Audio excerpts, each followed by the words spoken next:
LinkedIn is pretty amazing at helping you grow your small business. We cannot stop your new clients from emailing you at 3 a.m. We can help you sell, market, and hire in one place. We cannot help you be in 3 places at once. And while we can't help you organize your calendar, LinkedIn can help you land more clients so you have a calendar to organize. Grow your small business on LinkedIn. Learn more at linkedin.com/smallbusiness. Growing a successful business has never been easy. But whether you're navigating a complex industry or trying to reinvent one, our breadth of banking experts are here to collaborate on market-proven solutions. At KeyBank, we're built to grow with your changing needs because we're not just here for the business you are now, we're here for the business you'll become.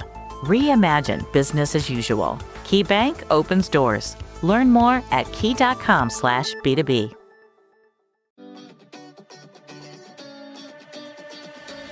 Welcome to Her Extraordinary Life by Design, where we celebrate women who are shaping their lives one extraordinary day at a time. I'm your host, Leslie Gaudet, self-care coach for women who are ready to make self-care a priority to support them in life and business. Every week, I'll be speaking with inspiring women from various walks of life who will share their personal journeys and will discover how they have fearlessly carved their own paths as business owners, passionately pursuing their dreams and creating a meaningful impact on their communities. So let's get started. Hello, and welcome to Extraordinary Life by Design podcast. I'm your host, Leslie Gaudet, and today I'm speaking with Anisa Crespo. Anisa is the influential co-founder of Million Dollar Mom Incorporated, a groundbreaking visibility company that elevates women into wealth, leadership, and legacy. With her signature mix of strategy, energetics, and powerful brand vision, she guides entrepreneurs in aligning their businesses with their highest frequency to create sustainable, exponential growth. A devoted twin mom and woman of faith, Anisa embodies what it means to rise in both motherhood and entrepreneurship, building a 7-figure empire in under a year alongside her business partner, Natasha Navarro. Together, they have created a world-class ecosystem that includes the Million Dollar Room, a luxury mastermind retreat and docuseries filmed in Laguna Beach, a global platform amplifying women's voices, their Million Dollar Network, best-selling book anthologies, and live experiences designed to position women for high-level visibility. Their mission centers on helping moms transform into millionaires by giving them the platforms, mentorship, and community needed to scale with clarity and confidence. Well, Anisa, I am really happy to welcome you to the show today, so welcome. Hey, Leslie, I'm happy to be here. Well, I'm happy that you're here, and I'm excited to get started. So I'm just going to start asking you these questions that I've put together because I really feel like we're going to have an excellent conversation just based on our previous chat that we had when we had our coffee chat and just what you're doing. I really, really appreciate the work that you're doing. So I'm just going to get right into it. So you're the co-founder of Million Dollar Mom Incorporated, a visibility company that has elevated countless women into wealth, leadership, and legacy. And what I love about your story so much is that you built a 7-figure empire in under a year, but also you did this while raising twins and leading with your faith. And so before we go deeper into your work that you do, I'd really love it if you could take us back to the beginning and share what led you to create this movement and what you discovered along the way about what women actually need in order to rise in both motherhood and entrepreneurship at the same time. Yeah, absolutely. Great question. So I was working in corporate America in a male-dominated industry, and I had all of the things that a successful woman could want in corporate America. I ticked all the boxes: 6-figure income, work from home, flexibility, seniority, great boss, great colleagues, clients, all the things, right? But something inside of me was not fulfilled. And so I always kind of had like side hustles on the side that, I was in real estate. I did a bunch of different network marketing things. And so I was silently building a business while working my 9 to 5. And then my daughter had come to me and said, "Mom, how come you don't love us anymore?" And I was like, "What are you talking about?" Of course, that's not true. But in her toddler mind, it was true. And I realized that I was putting in these 18-hour days trying to balance my job, my family, my husband, my friends, everything, my business, all the things. And something had to go. And it was not going to be my business. So at that point in time, I also was diagnosed with melanoma. So my mortality was put into perspective. Thank God it's treatable, but it really gave me an insight into what's important in my life, which is my time. And so I decided to leave my six-figure job and go all in on my business. And I had this spiritual awakening that I had to help women. And I didn't know how I was going to do that or what I was going to do, but I learned along the way that the how and the what is none of my business. The who and the why is what matters. And the who was women, and the why is because I've overcome a lot of trauma in my life and wanted to help women to do the same and realize that they can do anything they wanted to do. And so I started putting myself into communities where women were doing really big things that I aspired to do and started taking aligned action and steps towards goals every single day to get to where I'm at today. And so it just started with one step in front of the other every single day and really building block by block. Yeah. One of the things you said that I really love is the who and the why. I think a lot of people think like the what and the how. Like the what, yes, is sort of linked to the why, but we always think that we have to know how things are supposed to turn out. Just because there's that fear that it's not going to work out, we're going to make a lot of mistakes, and the mistakes are just part of the journey, and it's okay. We learn from our mistakes, and sometimes those mistakes actually lead us down a path we wouldn't have even thought of, and would have been it's the best path, but we would never have thought of if we hadn't made a mistake, something that made us step back and reevaluate. But I loved one of the things that you said was the why. I always believe that things can change. There's a lot of things that can change because we evolve over time. Again, you've been in business now quite some time, and you went from, being in corporate America and having your business, and then deciding to go all in your business. So that there were some changes obviously there, but along the way, you've also evolved. And I think what people don't understand is that we'll evolve, but our why is what keeps us going. It can stay the same. It doesn't have to change as we evolve. It just becomes stronger, and it becomes that solid foundation. So I just wanted to point that out because for me, I always look at like my why is always in the back of my mind. Like, why am I doing what I'm doing? Not necessarily like the what that I'm doing and the how that I'm doing it, but the why, because that keeps me focused and moving forward. So thank you so much for sharing that. This month we talked about it on our coffee chat that I'm exploring what it means to be an influencer with integrity, meaning that I feel like as someone who's out there, making impact and really trying to help other women live their lives, quality of life, to lean into the things that they want, that there still should be a level of integrity about how we go about it. And so I love that your work is rooted in the idea that visibility is it's not about that self promotion piece, but more about something deeper, more purposeful. So, how do you define ethical visibility? And what do you want women to understand the difference between being seen for the sake of reach versus being seen for the sake of genuine impact? You hit the nail on the head with the last word there. It's all about the impact. It's about going back to our why, what the mission is, and how we're going to make an impact on the world. Not look at me, pick me, choose my offers, enroll in this, sign up for that. But what am I doing to change the world one woman at a time? And what impact am I leaving? What legacy am I leaving, whether it's for my family or for, whatever your reason is? It's really about that impact. So the theme of our event, Million Dollar Room, is visibility, influence, and impact. Because visibility is the first piece, and that will lead you into influencing people into doing things that they may have never done before because they didn't have the courage or they didn't think it was possible or they had limiting beliefs. And that leads into the impact that you're really making in the world. So it's not necessarily always self serving to get visible, where a lot of people think that. It's really more about what you're doing for your movement, your mission in the world. Yeah. What do you think is in the way though? Because I know as the moms that I know, that my friends, so I'm not a mom myself, but I do have the maternal instinct, but my my friends who are moms, I always watch them and I was always curious about the why behind, because there is a big why too, and how they treat themselves versus like the kids come first, the family comes first.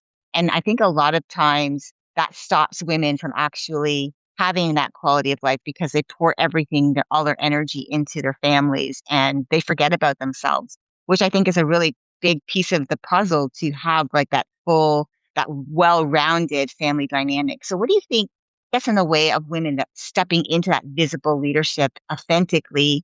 And what does it look like for them when they actually give themselves that permission to claim that space? Disillusion where women feel like they have to take care of everybody else all the time and they put themselves last. And really, it's the other way around. I mean, I personally start my day before my children even wake up. I'm in prayer, I'm in meditation, I'm working out, I'm eating healthy, I'm taking a walk, I'm, listening to things that really nourish my soul and move the needle forward for me, not only personally, but professionally. And then once I've got all that in the morning, I am a rock star when it comes to leading my family and leading my business and all the other things. And so when you talk about giving yourself permission to allow yourself to really take that time for self care so that you can be at 100% when you are giving to everybody else, you don't need permission. You were born worthy of it. You don't need to earn that. It's not something that you have to work towards. It's your God given gift and right.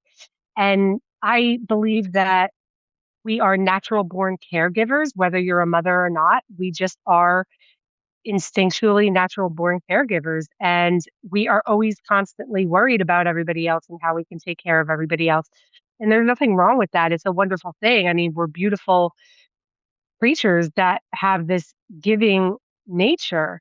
However, we can't give all of ourselves to somebody if we haven't first given anything to ourselves.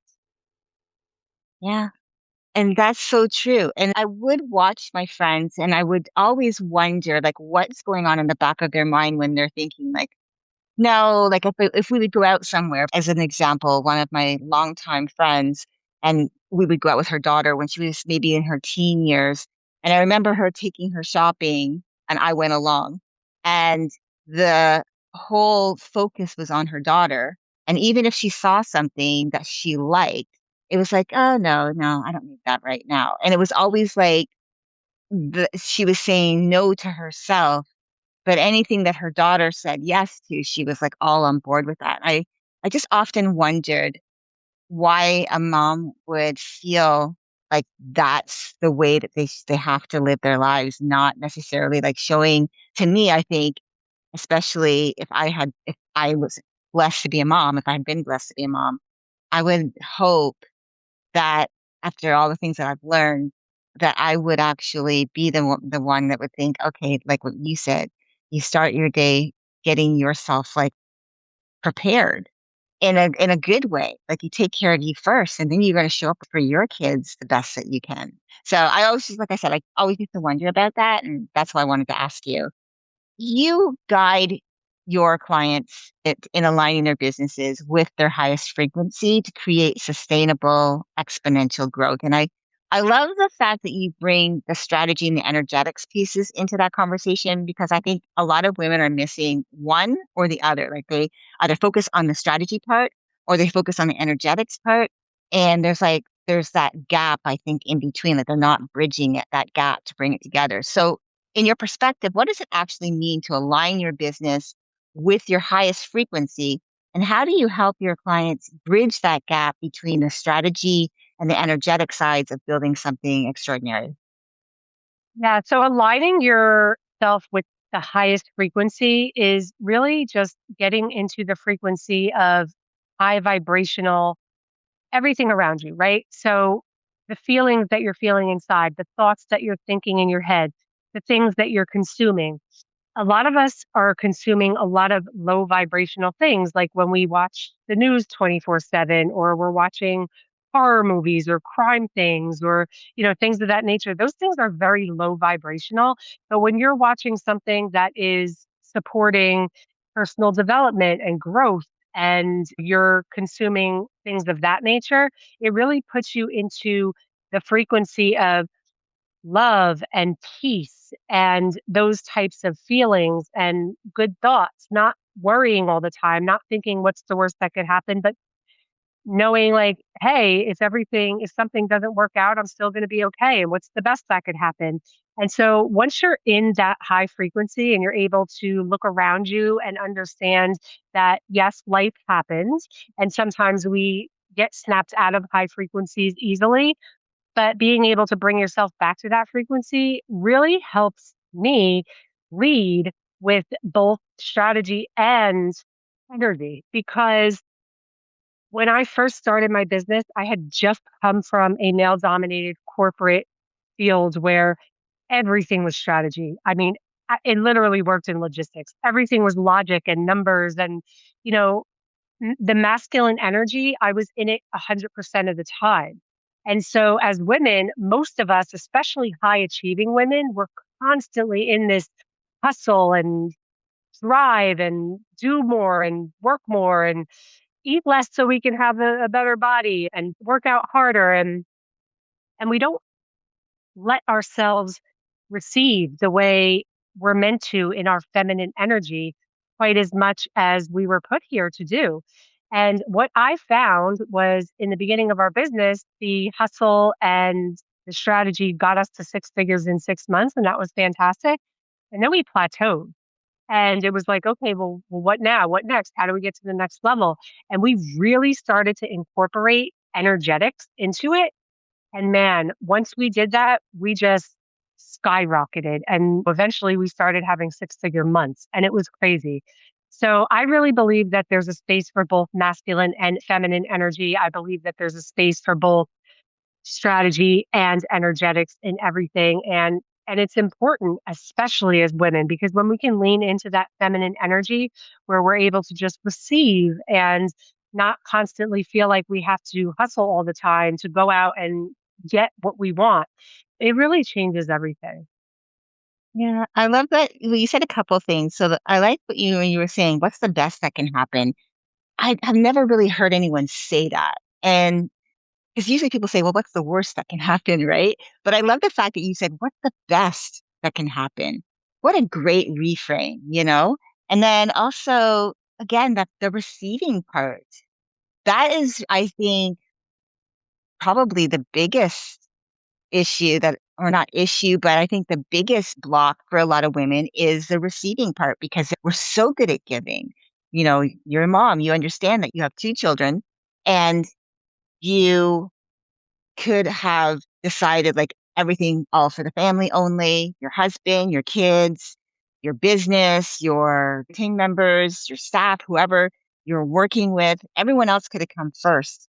And I think a lot of the time what I've seen is that women are so good at the giving piece, but the receiving part is so hard because that means they have to stop and decide to like, how do I fill my cup? What do I need? And I've heard so many people think just even just the word self-care has been and labeled in a way as being selfish because that means I'm putting myself above other people. But to me, again, it comes from being your best version of you, and that comes from putting yourself first so that everything else gets the best of you. So I love that you talked about the strategy piece and the energetics and how the two of them can actually, you know, go well together and how, again, the masculine energy and the feminine energy, like the masculine going after and the hustle and the feminine being able to stop and receive and to take stock and being able to just do that, I think makes a big difference. And you're not just like on one side of the coin, you're actually looking at both sides and really marrying the two. So I love that you do that. Now, you center, yeah, but big part of your mission is helping moms transform into millionaires. That statement is so powerful because I think a lot of moms just, you know, they want to be successful. They want to be able to be home with their kids. They want to be able to have to raise wonderful, healthy, smart, intelligent kids that are healthy, mindset wise, physically, all of that, emotionally, mentally. And like you were saying, when you were doing the corporate side of it, it was like having your daughter come to you and saying, well, you don't love us anymore, but you don't really love us because if you did, you wouldn't be doing all of this. This wouldn't all come first. This basically, if you go a little bit deeper into what she was saying. And I think what I love is that you've decided that this is your mission to help moms be able to have that life, to have the life like almost like not necessarily having your cake and eat it too, but being able to just actually have that quality of life that we always say we want, that sometimes always feels so out of reach. And so I think that is incredible, especially because you've refused to separate the woman from the mother and the ambition from the identity. So, what do you find is the biggest internal shift that a mom has to make before she can truly step into that millionaire identity? And what gets in the way of her believing that both are possible at the same time? A state of mind. It's not how much money you have in the bank. It is how you show up every single day in your life, in your business, with your family, with your clients, with your friends. When you look in the mirror, who you are as a person, it's a mindset. And when we first started our company, we wanted something big and bold.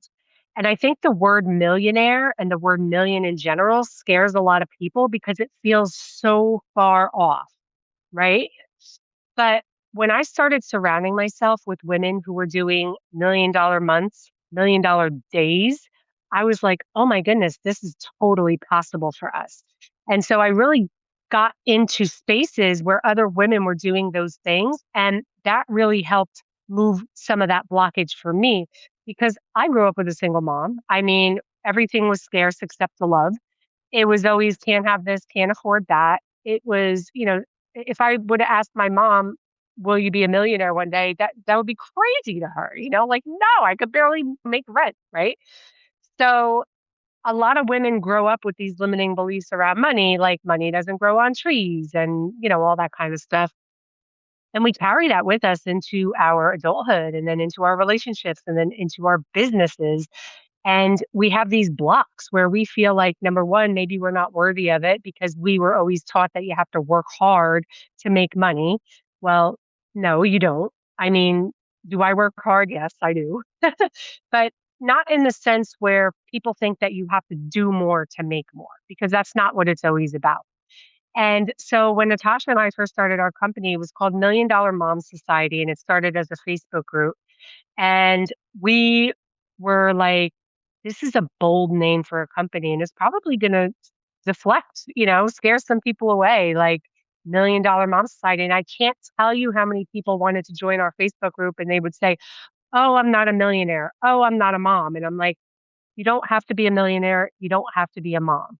$1 Million Mom is a state of mind. We're moms, so that's part of the name of our company. A lot of the women in our world are, but we're really for all women, right? We're here for the greater good of humanity, and women are the ones who are able to push that forward because men have been doing it for a long time and women haven't had a space. My mom didn't have opportunities in the 80s like I have today. She couldn't start a business from home and speak to people all over the world all day. Like it just doesn't happen, right? Back then. But we have that opportunity now. And so once you move those blocks out of your mindset and you're able to say, like, you know what, this is possible for me too. And I am worthy of it. I was actually born worthy of it. It's not something that I have to earn.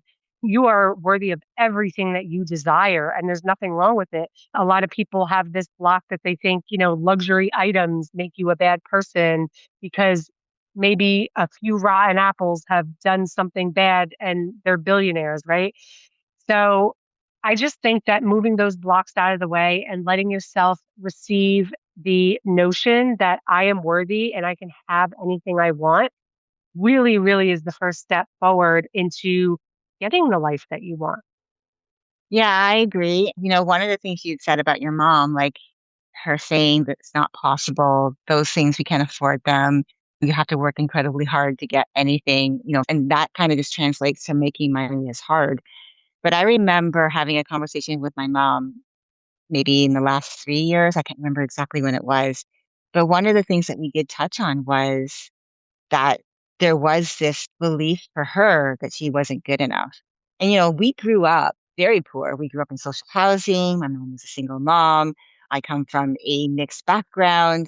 And, a lot of people frowned upon that. She would have to deal with a lot of not necessarily outright blatant racism, but there was sometimes underlying just because people would look at her thinking like, you're a white woman, you have three brown babies, like, what is this, And I just remember her saying that she wasn't good enough. And I thought, man, you gave me a lot of strength. I take a lot of my strength, I attribute it to you because everything, like for me to now, just when I got married back in 96, I got married back in 96. And my husband and I moved 6 months later. We were down in Florida. I started moving around. Now I'm currently living in Playa del Carmen, Mexico. I got that strength from my mother, that curiosity, that boldness to do that because she was doing that when she was young. And for me, it broke my heart to hear that because I was thinking, you don't have no idea like how much I admired the things that you've done that paved the way for me to feel confident that I can go and do things in the world that I might not have ever allowed myself to do.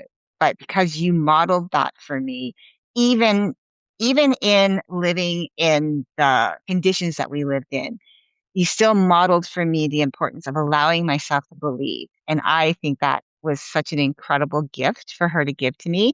And I always try to remind her of that. But, that's just how society was back then. And we're kind of getting to that place where we're starting to say yes to believing the things that, yes, like you're worthy, you're deserving, and all of those things. But it was really hard, especially when you're growing up and you're made to feel like, no, you're not worthy, you're not deserving because of your circumstances. Now, I want to make sure that we talk about your $1 million media group and your $1 million network because what you've built is truly giving women something I believe is so important. So, can you share what these platforms are, the kinds of opportunities that they create for women, from TV shows and podcast guesting to Times Square billboards and your global magazine, and who they're truly designed to serve? Yeah, absolutely. It would be my pleasure. So, $1 Million Media Group was founded by myself, Natasha. Now we have a third business partner, Wendy Amy Porter. And it all started when I saw an ad on Instagram to be on a TV show called Legacy Makers. And we had just been in business for about a little over 6 months. Our first offer was showing women how to grow and monetize Facebook groups. And I saw this ad to be on a TV show called Legacy Makers, where it was about up and coming entrepreneurs. And my imposter syndrome was like, tingly senses, like, who are you to apply for this? You've only been in business for 5 minutes. You've never been on TV. And then I asked myself the question, what's the best that could happen? And even I didn't know at that time the doors that were going to be opened for me by God and his plan when I applied to be on that TV show. So we filmed for that TV show. That's been on the air for quite a bit of time now, probably a little over a year. And then we were offered by the producers an opportunity to have our own docu-series. And that changed everything, the trajectory of our lives, the trajectory of our business. We wanted to do something different. We wanted to show the world that women on TV are not just desperate housewives.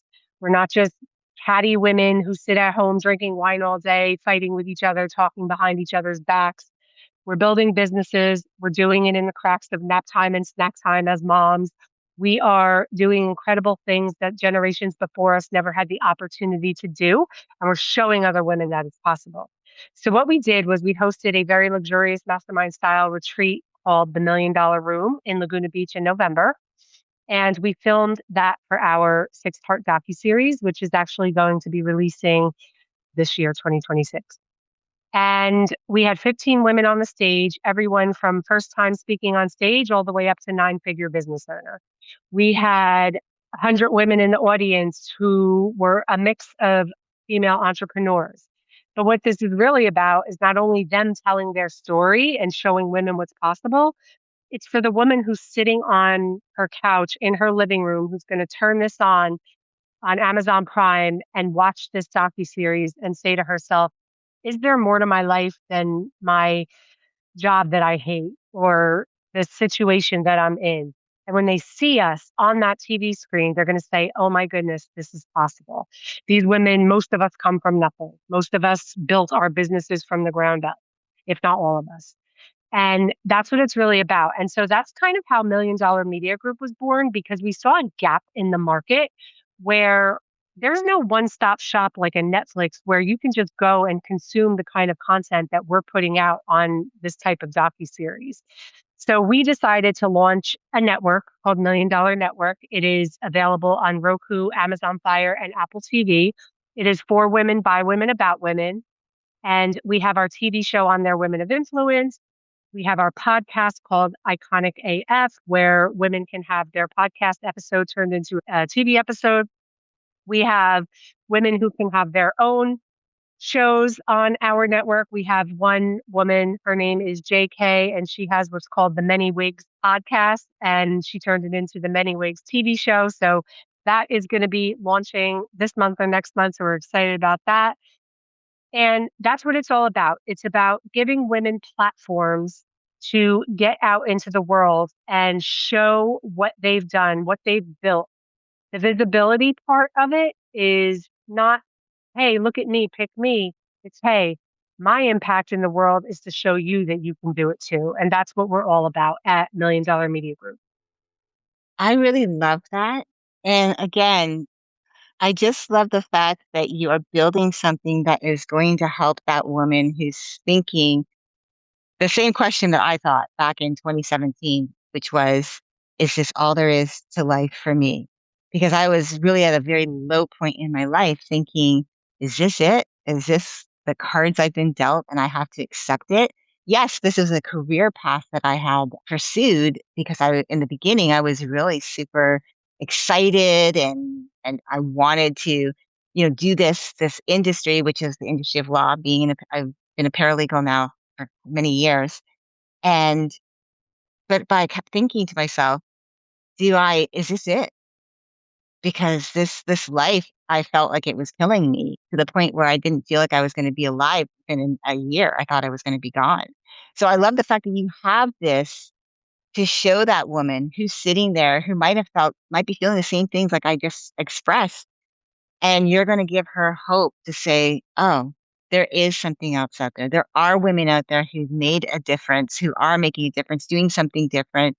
This is how they decided to figure that out.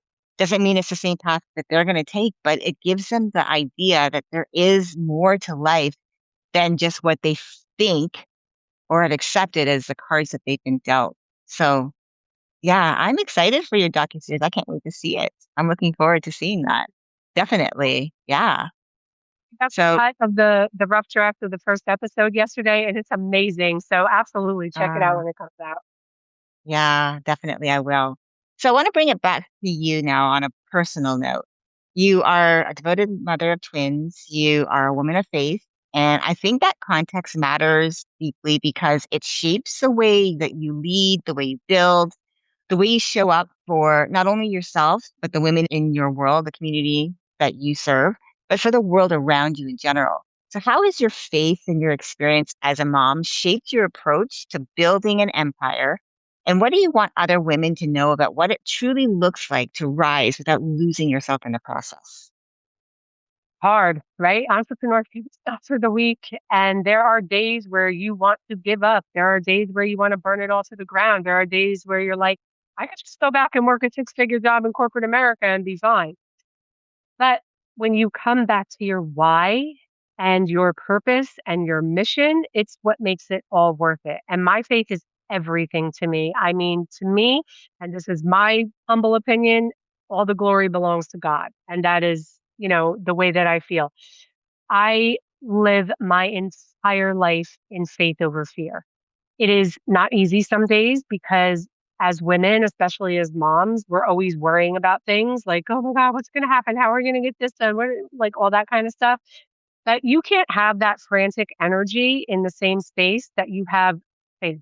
Like there's just no place for both because if you're going to be fearful of something, then there's no place to have faith that it's all going to work out. And like I said earlier, I think the most important thing is just for women to understand. For me, it's God's plan. For some people, it's the universe, spirit, whatever you want to call it. For me, it is understanding that even though sometimes it's not my way and I don't always get where I think I'm going, it has always worked out. I am 41 years old and I have a 100% success rate that everything has worked out in my favor thus far. There were some bumpy roads along the ride, but I'm here to tell my story. And every woman that is battling doubt in her mind, I can't do this. What if I fail? What if I fail? What are they going to think about me? How would I explain this? Who cares? Mhm. I always say, like, just follow your faith, whatever that may be, and you will be guided in the right direction. Yeah, I totally agree with you. I think a lot of the time we just put so much energy into the worrying part of it. And again, I always look at it this way. So this is how I look at things. Whenever I've made a plan for something, and of course, it's always good to plan so that you're planning to succeed rather than planning to fail without having a plan. So you have to have some sort of plan in place, even if you don't stick to the entire thing. And the reason why I say even if you don't stick to the entire thing is that I'm always open to the new, meaning something else might reveal itself that's way better than what I could have imagined. And I'm like you, I'm very much faith driven. I always ask God every day to be the one that's supporting me, no matter what I'm doing, whether I'm speaking to someone, whether I'm creating content, whether I'm putting something out there. I want God to lead the way because for everything I have in life, my lifestyle that I live now, maybe it's not everything that I want right now, but I I'm so grateful because I always believe that having that plan and thinking this is how my life is going to turn out, and then realizing like, oh, something better has come along and being open to it and exploring it. That's how I look at life. I always believe that it's always like, you hear that saying this or something better. Well, I truly believe that because having, like you were saying, which I love what you said a couple times now, what's the best that can happen? Instead of like, what's the worst that can happen, which I often hear people say, I love just the reframe. What's the best that can happen? And putting ourselves in that mindset, because it is a mindset thing too. It's like what we're thinking when we're believing is what we're going to bring more of into our lives. We just have that energetic way about us, and people don't really, they think of, oh, it's all woo woo, but not really when you think about it, because we do energetically call in things. So either we're calling in the negative or we're calling in the things that we want, the positive things that we want. And so we do have some say in that, but I always believe that, listen, it's not my will, it's your will be done, how you want this to play out. Just help me to know what doors to open, what doors to close, what doors to walk past, what relationships to cultivate. I always want that to be a partnership. For me, that's to me the biggest thing. So, anyways, I love that you said that. Okay, so I have a final question for you. And I want to come back to something that I think really sits the heart of everything that you do, the belief that every woman has a voice, a story, and a platform waiting to be claimed, right? So for the women who are listening in today, whether it's a mom who's juggling it all, the entrepreneur who's still finding her footing, a woman who knows that she has something to say, but she hasn't yet found the courage to say it, what do you want them to walk away with, believing that's possible for them? And what's a bold step that these women can take right now to begin using their voice in a way that creates real lasting impact? Yeah. So I always say, whether you think you can or you think you can't, you are correct. I'm a firm believer that we shape our destinies with our beliefs, particularly our beliefs in ourselves. And one actionable step is just start now. Just do it messy. You don't have to be perfect. There's no perfect time. The timing is always now. The best time to plant a tree was 20 years ago, and the second best time is now. So just start. Just take one step. If you have 20 things on your list that need to get done, just do one thing. And that will move you closer to your goal. Because if you're in a car, whether you're going 65 miles an hour or 5 miles an hour, you're going to get to your destination. Yeah, absolutely. And yeah, just keep it simple, one at a time. Like we get so, I think, the way I see it is like we get so worried or we start thinking about the big picture and all of the stuff that has to get done instead of just narrowing it back down to like what's now, like what's right now, what do I need to do right now in this moment that'll let me take one step. and then the next thing and the next step and keep going forward like that instead of looking at the bigger picture. So I think that's why a lot of people get chipped up because they start looking at the bigger picture. And I was like, oh, that part is for like, that's part of my plan. And that's what I was saying, staying open, because sometimes if you're thinking too big, sometimes parts of our plan will reveal itself and it's not the right timing. But also it could be that maybe it's not even right at all, because as you get closer to the next step and the next step and you learn about it and you're growing, sometimes things get revealed to you and people come into your life and things can change a little bit. And being open to that, I just feel like is such a great gift to give yourself.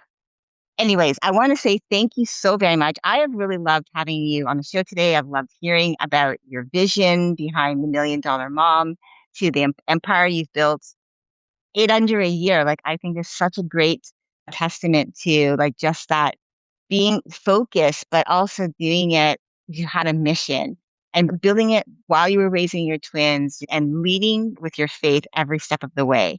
And what I've loved a lot about this conversation is that you've never separated the woman from the mission. And I love like that because you've allowed yourself to embrace the mom, the entrepreneur, the woman of faith, because they're all one and the same, right? And I think a lot of people think, oh, I have to like separate this. I'm mom over here, I'm businesswoman over here, and it's like you can be all three at the same time. And I think that that's exactly what so many women need to see modeled right now, which is why when we talked, I really felt like you would be such a great addition to be on this series, Influence with Integrity, because it is about influencing the world around us, but doing it in a way that it's not just about what we want, but it's really about the mission behind how can I help other people get to, their desired lifestyle, to living their life the way they've always dreamed. So I want to thank you again so much. You truly are doing something incredible. I'm happy that I got to showcase you in this series, and I'm looking forward to the docu-series. Again, Anisa, thank you so much for being here today. Thank you so much.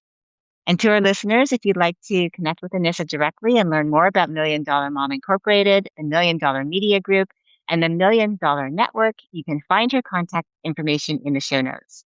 Remember, influence is not something you earn when you finally have enough followers, enough credentials, or enough confidence. It's something that you claim right now, exactly as you are, when you decide that your voice matters and that the world needs to hear what only you can say. But with that claiming comes responsibility, because real influence isn't just about being seen. It's about how you show up when you are. It's about leading with truth, building with integrity, and making sure that every platform, every post, and every conversation reflects the value that you actually stand for. You weren't given this story, this mission, and this moment by accident. So use it well, use it with intention, use it with integrity, and start building the legacy you were always meant to leave. Until next time, keep dreaming, keep believing, and keep designing your extraordinary life one day at a time. Thank you for joining me on Her Extraordinary Life by Design. I hope you've been inspired and empowered by the incredible stories shared on this show. If you enjoyed this episode and the conversations we've had, I would greatly appreciate if you could take a moment to leave a review. Your feedback and support mean the world to me, and it will help others discover the podcast and join our empowering community. Remember to hit the subscribe button so you never miss an episode. Together, we can continue to learn from these amazing women, uncover their extraordinary journeys, and be motivated to create our own lives by design. Thank you again for tuning in. Until next time, stay empowered and keep shaping your extraordinary life one day at a time.